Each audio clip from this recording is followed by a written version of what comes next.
Hello, lovely one. Welcome. And let's solve this geometry puzzle together. Now we are given a right triangle. You see right angles here. And we are also told that from this end to this end is giving us 1 unit. From here to here is giving us 3 units. And inscribed inside this right triangle is a circle, such that the circumference of the circle is touching the 3 sides of this right triangle. And the question says, find the area of the triangle. Now, how do you get the area of this triangle? You know too well that for us to find the area of the triangle, we just need to multiply the base and the height and divide it by 2. And this gives us the area of this triangle. But the question is, if you go to this, you notice that this is the base.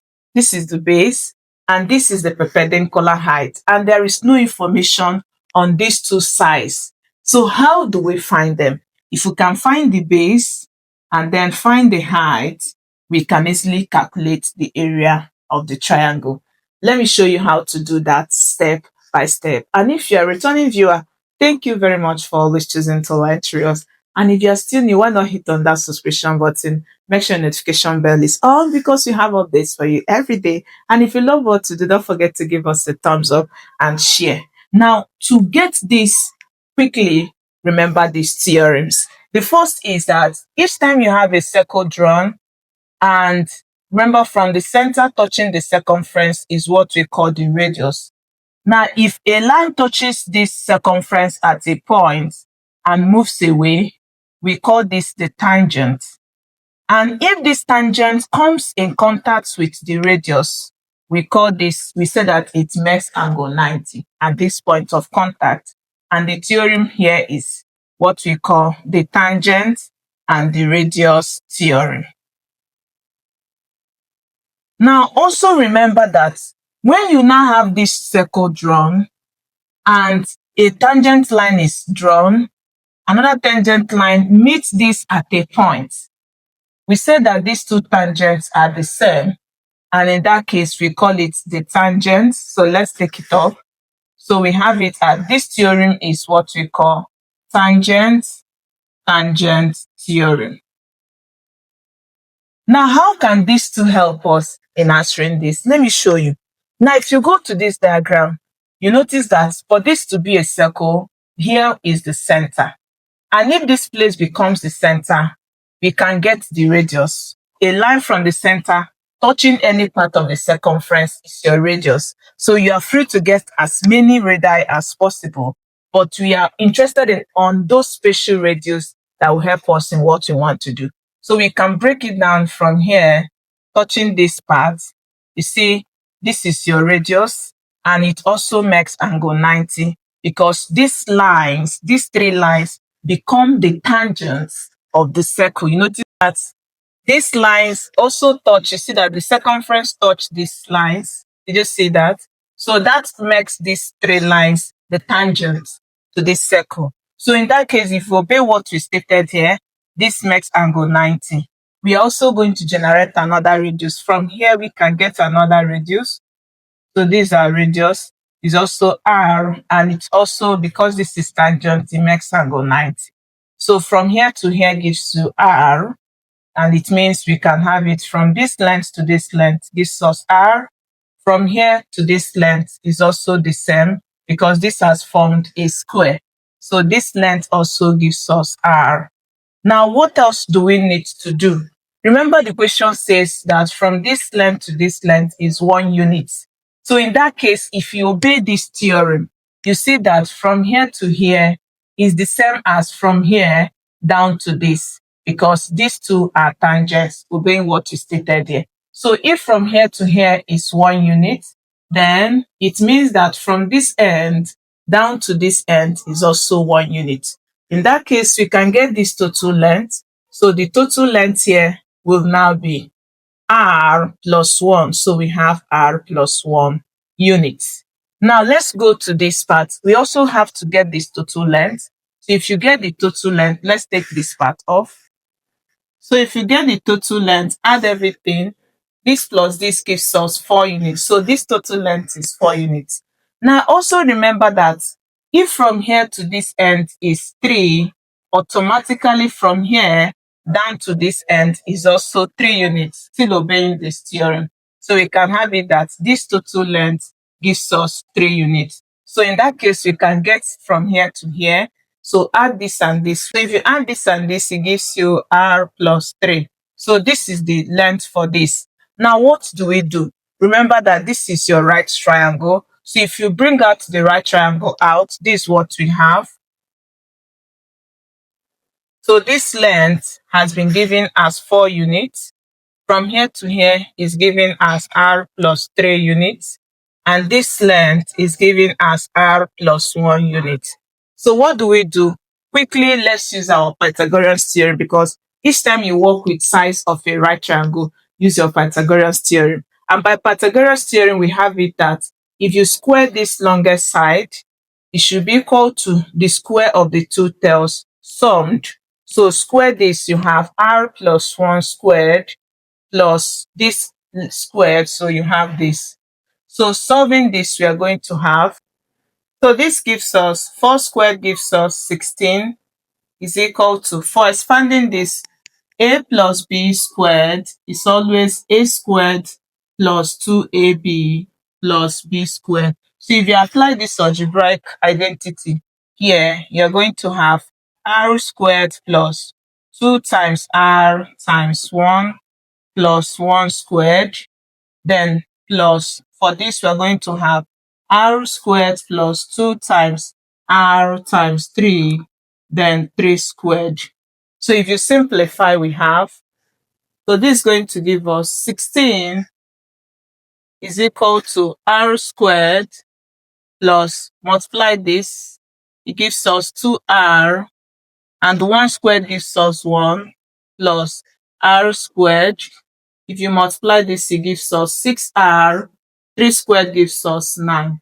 So if you simplify, we have 16 is equal to r squared plus r squared gives us 2r squared. 2r plus 6r gives us 8r. Add this, it gives us 10. So what we do is to remove this, you subtract 16 from both sides. So if you do that, this gives us 0 is equal to 2r squared plus 8r, subtract, you have negative 6. So this is also the same as 2r squared plus 8r. So we have plus 8r minus 6 is equal to 0. So let's keep solving to have. So using our quadratic formula, we have it that r is negative b plus or minus square root of b squared minus 4ac divided by 2a. Now, we can choose to reduce this. So divide by 2, divide by 2. So what you have now is, this cancels, you have r squared plus 4r minus 3 is 0. So let's work with this. You can also work it from here, but let's use the simplified form. So in that case, your r, your a, remember, is the coefficient of your r squared, which is 1. Your b is the coefficient of r, which is 4. Your c is the constant, which is negative 3. So plug this in the formula we are going to now have. So let's have this. So from, we are having r will be negative of our b is 4. So we have negative 4 plus or minus square root of 4 squared minus 4. Our a is 1. This will give us negative 3 divided by 2 times a is 1. So if you keep solving, r will give us negative 4 plus or minus. This gives us 16. So we have 16. Multiply this, it gives you positive 12 is divided by 2 times this is 2. So keep simplifying, r will give us negative 4 plus or minus square root. If you add this, it gives you 28 and is divided by 2. Now let's quickly get the square root of 28 without using calculator. You see that for 28, 2 here will give us 14, 2 will give us 7, 7 is 1. Because it's square root, just pair, you take 1 out. So in that case, this is the same thing as r will give us negative 4, then we have plus or minus square root of 28 will now be, these two will be out, then this remains in the root. So this is what we have, and is divided by 2. From here we have radius will give us -4, divide each by 2, then plus or minus 2√7 divided by 2. This divides this, we have r will give us -2 plus or minus, this cancels, we have √7. So this gives us the two values for the radius. Now if you go back to this, you see that for the first radius, we have -2 plus √7. And this, when you get the square root of this, subtract 2, you see it gives you a positive result. But for the second radius, you see that -2 minus √7. This and this is going to give us a number that is less than 0. So in that case, our radius should be a positive value. So what it means is that we are going to reject this radius because it gives us a number less than 0, and this gives us a number greater than 0. So this one is the radius we are going to accept. So having accepted this, let's use it to now find the area of the triangle. So we need to recall, this is what we have, and this length measures 4 units. From here to here measures r plus 3. From here to here measures r plus 1. So let's put in these values of this radius we got in here so that we get the actual length and then get the area of this triangle. So for this, we are going to have r plus 1 becomes, our radius is -2 plus √7, then add 1. This and this will give us -1. So we now have √7 minus 1. So that's what we have here. So this is what we have. So here is 4, and this length here becomes √7 minus 1. So for this base, is going to give us r plus 3 will give us -2 plus √7, then add 3. This and this gives us 1. So we have √7 plus 1. So the base here will be √7 plus 1. So you see now we have gotten the actual values for the two sides. So we can now find the area. Remember, this is the base and this is the height. So using the formula for area of a triangle, we have it that area of triangle is given as the base and the height multiplied, then divide by 2. So what is our base? This is going to give us √7 plus 1 multiplied by √7 minus 1. Then we divide this by 2. Let's work this out. To expand this, you know too well that for every a squared minus b squared, it is a plus b into a minus b. This is your difference of two squares. And when you look at this, you see that this is of this form. So in that case, we are going to have area of triangle will now be this, and this is going to give us √7 squared minus 1 squared, and is divided by 2. So simplify, we have area of triangle. This will cancel the square root, so we have 7, and 1 squared is 1 divided by 2. So subtract this will give us 6. So we have area of triangle will be 6 divided by 2.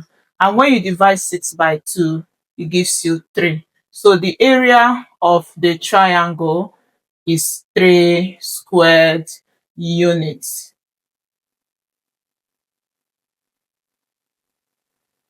And I hope you really learned something. If you did, don't forget to give us a thumbs up, share with your friends, subscribe for the more tips you'll get from us. Thank you for always choosing to learn through us. I'll also be curious to see your own methods. See you in my next video. Have a lovely day. Bye.